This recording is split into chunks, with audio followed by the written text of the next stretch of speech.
ये कहानी सच्ची है। जून का महीना चल रहा था। मेरे घर के आंगन में एक पेड़ था। कुछ दिनों से एक चिड़ा और उसकी पत्नी उस पेड़ के घने पत्तों में आ जा रहे थे। एक दिन मैंने गौर से देखा तो वो चिड़ा और चिड़ी उस पेड़ में अपना घोंसला बना रहे थे। आसपास इंसानों की बस्ती थी, इसलिए पापा चिड़िया को घोंसला बनाने के लिए तिनके लेना बहुत दूर जाना पड़ता था। मैं और तिनके लेने जा रहा हूँ। जब तक मैं वापस आऊँ आप ये तिनके लगाकर इन्हें मजबूती से बांध दे। कुछ बड़े पत्ते भी लाना, बारिश का मौसम भी आने वाला है। ऐसा न हो कि हमारा आने वाला अंडा बारिश में भीग जाए। फिर पापा चिड़िया चला जाता है। पापा चिड़िया इंसानों की बस्ती से उड़ता हुआ घने जंगल में जाता है और अपनी छोटी सी चोंच से घोंसला बनाने के लिए तिनके इकट्ठे करने लगता है। मेरा काम तो हो गया। जब तक अंडे के पापा आते हैं मैं नदी से पानी पी आती हूँ। दिन गुजरते गए। मम्मा और पापा चिड़िया के काम थे कि खत्म होने वाले ही ना थे। वो हर समय काम करते रहते। सुबह से शाम तक वो दोनों एक मिनट के लिए भी आराम न करते थे। मैंने ऐसा ही देखा था। फिर कुछ दिनों बाद मम्मा चिड़िया अपने घोंसले में एक छोटा सा अंडा देती है। अब तुम्हारी जिम्मेदारी और भी बढ़ गई है। मुझे मालूम है घोंसले में बैठे रहना आसान नहीं, मगर आपको ये करना होगा। और मुझे भी मालूम है कि अब बाहर के सारे काम आपको ही करने हैं। अपना ख्याल रखना, अपनी सेहत का ख्याल रखना, अपने आने वाले बच्चे के लिए। पापा चिड़िया को अब अपने आने वाले बच्चे के लिए दाना जमा करना था। एक दिन पापा चिड़िया दाना लेने गया हुआ था कि तेज हवा शुरू हो जाती है। वो पेड़ बहुत जोरों से हिल रहा था। ऐसा लग रहा था कि जैसे चिड़िया का घोंसला अभी गिर जाएगा, मगर ऐसा नहीं हुआ। चिड़िया का घोंसला लटका हुआ था और चिड़िया अपने घोंसले में सहमी हुई बैठी थी। ना जाने ऐसे मौसम में अंडे के पापा किस हाल में होंगे। मेरा घोंसला मजबूत तो है, मगर हवा भी बहुत तेज है। मुझे अपने घोंसले की बहुत चिंता हो रही है। लो, बारिश भी शुरू होगी। अब थोड़ी देर बाद हवा रुक जाएगी और सब ठीक हो जाएगा। यार तोते, मेरे इस पंख में बहुत दर्द हो रहा है। अरे तुम्हारा ही पंख तो तेज धूप से टेढ़ा हो गया है और मैं जानता हूँ ऐसा कब होता है। क्या मतलब? मैं समझा नहीं। शायद तुम अब ज्यादा दिन जिंदा नहीं रहोगे। जब मेरी माँ का पंख तुम्हारे पंख जैसा हुआ था तो कुछ ही दिनों बाद मेरी माँ मुझे छोड़कर चली गई थी। तोते की बात सुनकर पापा चिड़िया घबरा जाता है और फिर उसका ध्यान अपनी पत्नी और अंडे की तरफ जाता है और वो बारिश में ही उड़ता है और अपने घोंसले तक पहुंच जाता है। बारिश भी अब जाकर रुकी है जब मैं घोंसले में पहुंच गया। मैं बहुत डरी हुई थी। मैं सोच रही थी कि आप न जाने कहाँ होंगे। रानू देखो तो, मेरा ये पंख टेढ़ा है क्या?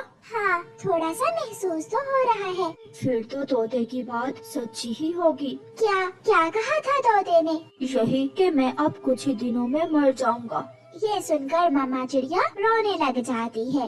ऐसा दोबारा न कहना। इतनी बड़ी बात आप इतने आराम से कर रहे हैं। अपने अंडे को तो देखे, अगर हमें कुछ हो गया तो क्या बनेगा हमारे अंडे का। 2 दिन बाद मम्मा चिड़िया और पापा चिड़िया मामूल से कुछ ज्यादा ही घोंसले में आ जा रहे थे।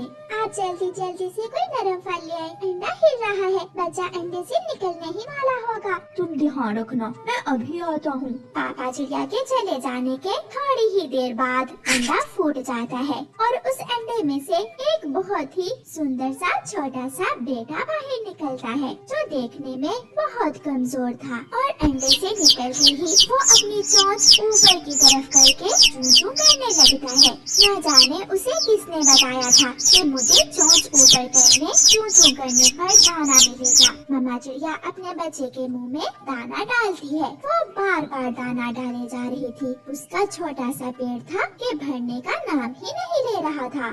दोपहर के बाद पापा चिड़िया लड़खड़ाता हुआ आता है और उस पेड़ के नीचे तने के साथ लगकर बैठ जाता है। उसके पास एक मीठा फल था। अंडे की मम्मा, मैं यहाँ हूँ, यहाँ आओ। चिड़िया उड़ती हुई अपने पति के पास आती है। बधाई हो, हमारे घोंसले में बेटा आया है। ये सुनकर पापा चिड़िया की आंखों में आंसू आ जाते हैं। मगर मैं उड़कर अपने घोंसले तक नहीं जा सकता। मेरा ये पंख टूट गया है। बहुत मुश्किल से यहाँ तक आया हूँ। अपने बेटे को देखोगे नहीं, आप कोशिश करें। पापा चिड़िया बार बार कोशिश करता है मगर वो ऐसा नहीं कर पाता।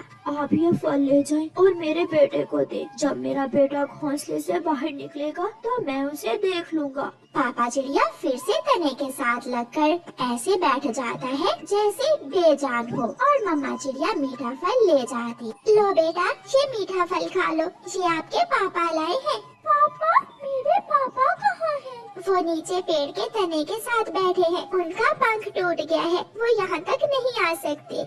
मम्मा चिड़िया के काम और भी बढ़ गए थे। मैंने सोचा कि अब मम्मा चिड़िया अकेली दाना लेने कैसे जाएगी, इसलिए मैंने चावल के कुछ दाने पेड़ के तने के पास रख दिए। इंसानों से पक्षी डरते हैं, मगर जब मैंने चावल पेड़ के पास रखे तो पापा चिड़िया को जरा भी डर न लगा। वो तो यूं ही बैठा हुआ था।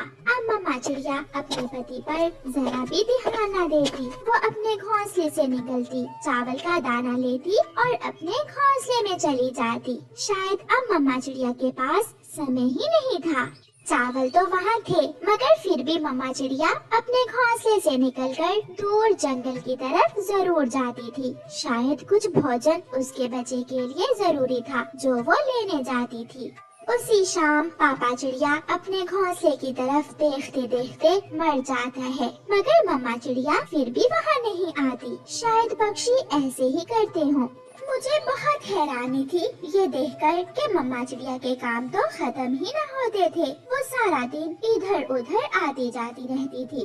और फिर दूसरे दिन मैंने देखा कि चिड़िया का वो छोटा सा बच्चा घोंसले से नीचे गिर गया है। मुझे ये देखकर बहुत दुख हुआ। चिड़िया बेबस पेड़ पर बैठी अपने बच्चे को देखकर चू चू किए जा रही थी, मानो वो इंसान से मदद मांग रही हो। मैंने सीढ़ी ली और उस गिरे हुए बच्चे को उठाकर बहुत प्यार से दोबारा घोंसले में रख दिया। बेटा, अब कोई शरारत न करना, अगर दोबारा गिरे तो आप मर जाओगे। मम्मा, मेरे सर में चोट आई है, बहुत दर्द हो रहा है। मैं आपके लिए दवा लेकर आती हूँ। मम्मा के जाते ही कुछ देर बाद वो बच्चा दोबारा गिर जाता है और दूसरी सांस नहीं लेता, वो मर जाता है। मुझे देखकर बहुत दुख हुआ, मगर प्रकृति के आगे किसी का जोर नहीं। मम्मा चिड़िया जब वापस आती है तो अपने बच्चे को मरा हुआ देखकर बहुत रोती है। रात हो जाती है और फिर दूसरे दिन मैंने देखा कि मम्मा चिड़िया पेड़ के तने के साथ उसी जगह लगकर बैठ जाती है जहाँ बैठे बैठे उसका पति मरा था। वो सुबह से शाम तक बैठी रहती है। वो माँ जिसके पास सुबह से शाम तक 1 मिनट का भी समय नहीं था, आज उसे कोई काम न था। वो अपने लिए दाना लेने भी नहीं जाती और वहाँ बैठे बैठे अपनी जान दे देती है। मैंने ये सब देखकर बहुत कुछ सीखा। जिंदगी बहुत छोटी सी है, अपने रिश्तों से प्यार करें, क्या पता कब बिछड़